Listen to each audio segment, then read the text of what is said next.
It's that time of year again. The USC Health Center will be giving out free vaccinations tomorrow. And this year, it's not just the flu vaccine. We'll tell you when and where.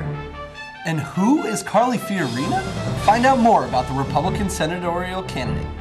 And Trojans full of spirit marched around campus today for the annual homecoming parade. We've got footage of the floats.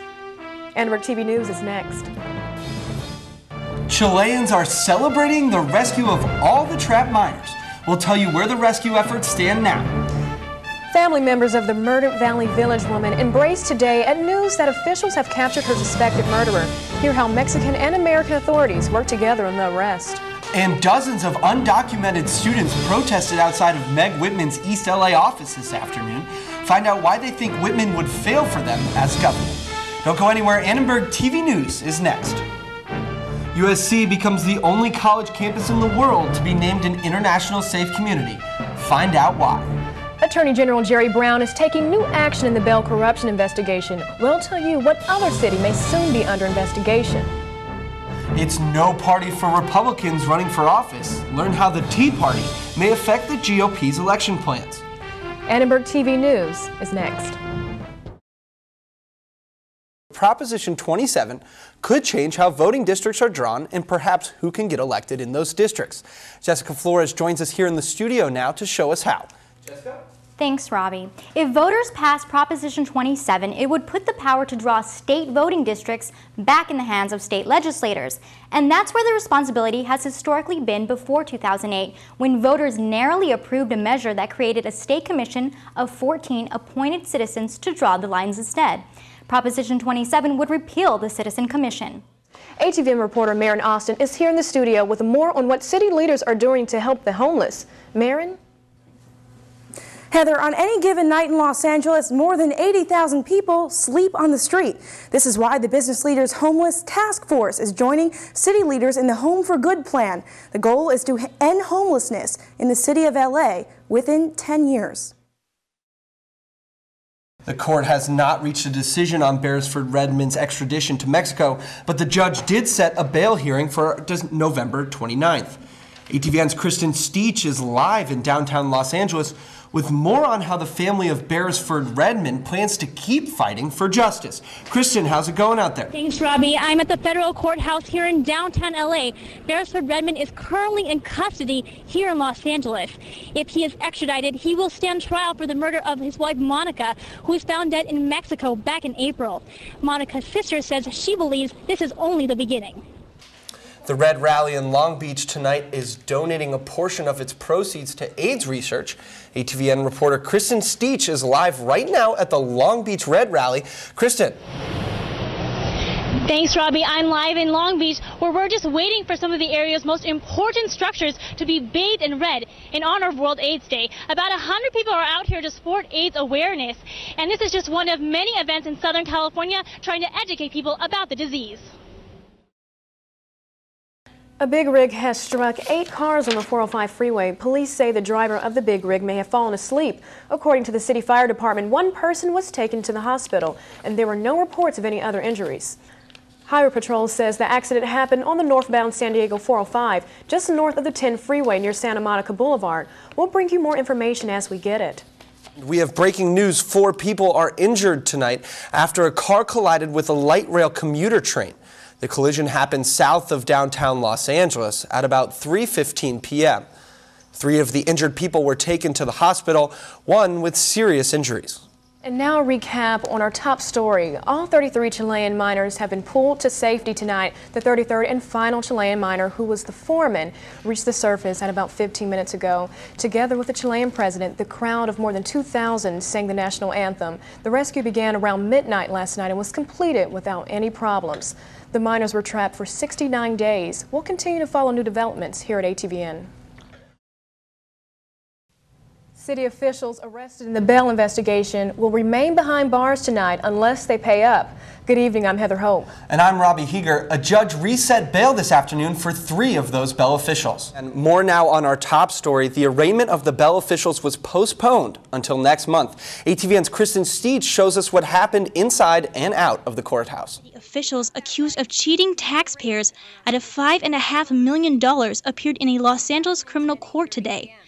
They were set to be arraigned, but instead, they were told to come back to enter their pleas on October 21st. A convicted sex offender who raped 2 girls back in 1985 may be released from state prison tonight. ATVN's Marin Austin talked to Orange County residents about his possible move to their neighborhood.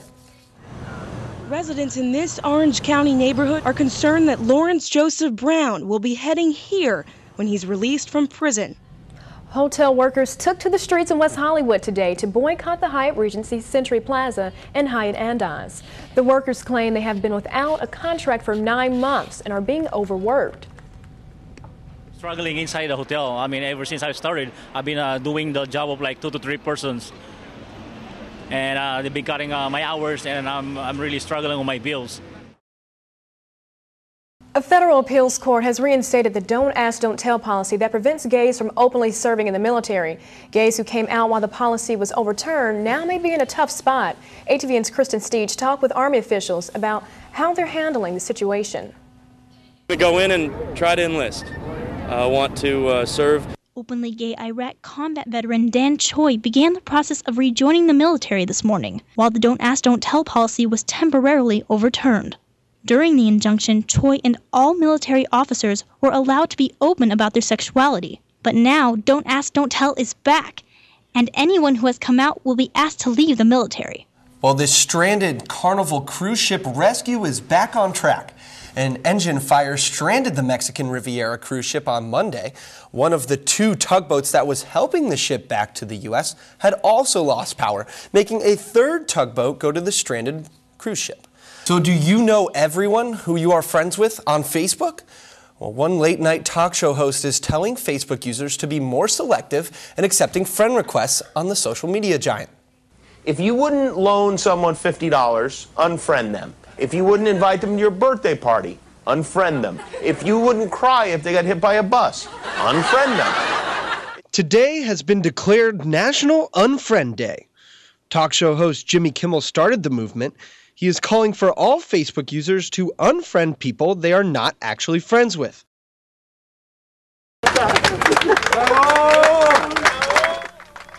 It's a joyful scene at the San Jose mine in Chile tonight. Tearful reunions and loud celebrations continue as one by one, miners have been pulled from the Chilean mine.